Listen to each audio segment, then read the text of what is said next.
walitoka mbele ya jeshi na kusema, mshukuruni Bwana kwa maana fadhili zake ni za milele.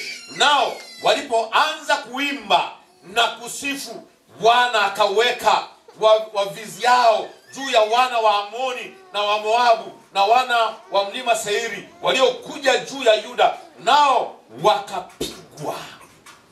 Unaona? Yaani ndani ya sifa walitokea wana wa Amoni na wana wa Moabu walikuwa wanapigana na Yuda. Watu hao walipoanza kusifu na kuabudu, maandiko yanasema Bwana akaruhusu nguvu ikashuka, wakapigwa. Endelea kubele nasema hivi, kwani wana wa Amoni na wa Moabu waliwaondokea wenyeji wa mlima Seiri kuwaulia mbali na kuwaharibu. Nao walipokwisha kuwakomesha hao wakaao Seiri, wakajitia kuharibu kila mtu na mwenzie. Umeona Mungu anavyofanya? Adui yako ndani ya sifa, na nisikia ndani ya sifa, maadui zako watapigana wao kwa wao. Yaani ukimsifu Mungu katika uzuri na utakatifu, ninaongelea kwa habari ya kusema sifa na kuabudu ni silaha ya kiroho. Niwaambie wapendwa hivi, nyumbani kwako kama utamsifu Mungu, maishani mwako kama utajenga utaratibu kumsifu Mungu, utajenga utaratibu wa kumwabudu Mungu katika roho, katika usafi na katika utakatifu. Na kwambia hivi, wale maadui unaopambana nao, utapambana nao wewe.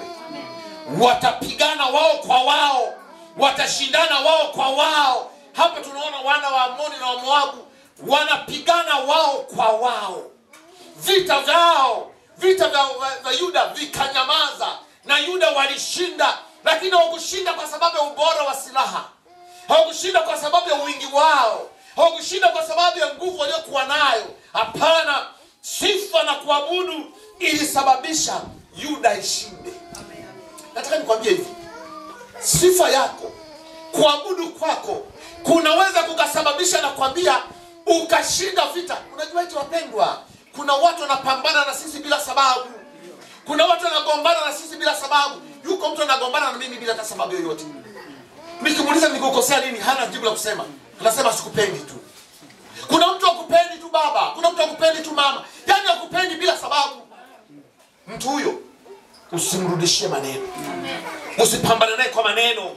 Usipambane naye kwa vita ya kidamna nyingine yote. Wewe ingia katika kusifu. Yeye anapoleta maneno yake, wewe sema Bwana uinuliwe, Bwana utukuzwe, Bwana uinuliwe, wewe ni Mungu mkuu, wewe ni Mungu mweza wa yote. Ukuu na haki ni yako, utakatifu ni wako milele na milele. Unastahili sifa. Amen. Unashangaa mtu huyo, vita vyako vinahamia kwa Mungu mwenyewe. Watapambana wao kwa wao. Wanasema wewe si ndio uliniambia? Wewe si ndio ulikuwa unanituma nikamwambia yule? Wewe si ndio ulikuwa unaniambia? Watagombana wao kwa wao. Hawa wana wa Moabu hawa pamoja na Amoni walianza kupigana wao kwa wao. Na walipigana wao kwa wao, kiendelea kule chini wanasema hivi, nao mstari wa 25, nao Yoshafati na watu wake walipokuja kuchukua nyara zao, wakaona kati yao wingi wa mali na mavazi na johari na za thamani walivyojivulia zaidi kuliko walivyoweza kuchukua. Wakawa siku 3 katika kuteka nyara, maana zilikuwa nyingi sana. Hata siku ya 8 wakakusanyika katika bonde la Baraka, maana ndipo walipombarikia Bwana.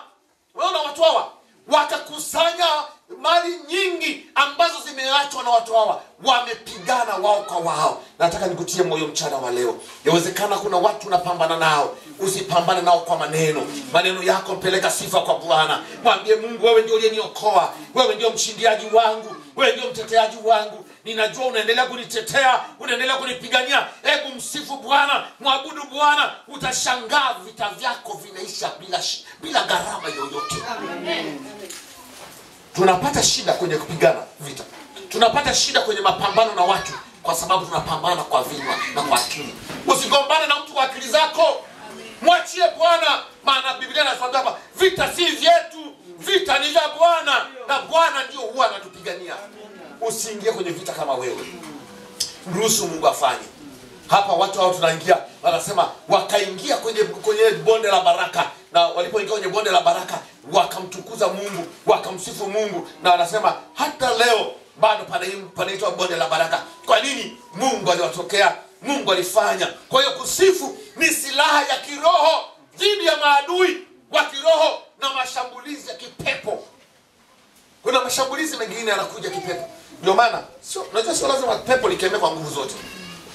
Unaweza kalizunguka tu. Damu ya Yesu inanena mema, inanena mema, inanena mema, inanena mema. Unashangaa pepo linatoka. Kwa nini?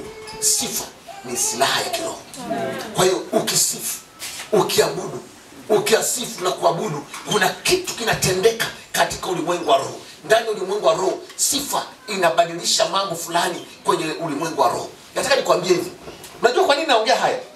Natamani kila mtu tunaposema kusifu, asifu kwa kumaanisha. Usiona kujaga tu kusifu kwa kutimiza wajibu wako tu hivi. Sifu mwenyewe, ruka mwenyewe, shangilia mwenyewe. Kama tunasema kuna muabudu Mungu, piga magoti mwenyewe. Waambie Bwana unastahili, hayuko kama wewe. Acha ustaarabu kanisani. Unajua kanisani sio mahali pa ustaarabu. Sio mahali pa kistaarabu. Kwamba kuna fulani anione. Hapa hatujaja kuona mtu. Tumekuja kumuona mtu mmoja tu anaitwa Yesu.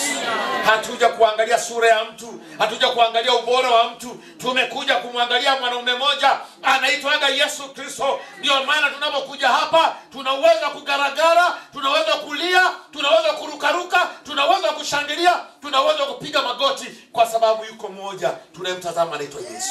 Amen. Ukija hapa usije na usarabu eti. Njoo kwa ajili ya Yesu. Amen. Na ukija kwa ajili ya Yesu, nataka nikwambie, ninapoongea habari ya hii silaha utaiona dhahiri kwenye maisha yako. Kuna vikwazo, kuna mapingamizi, kuna maneno unayosemewa, utashangaa maneno hayo yanayeyuka yenyewe. Kwa sababu gani? Yesu ataingilia kati.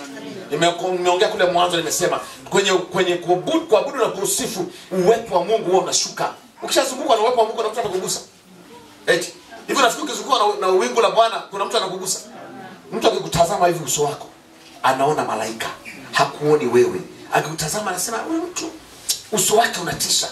Kwa nini? Ile nguvu ya Mungu imekuzingira pande zote.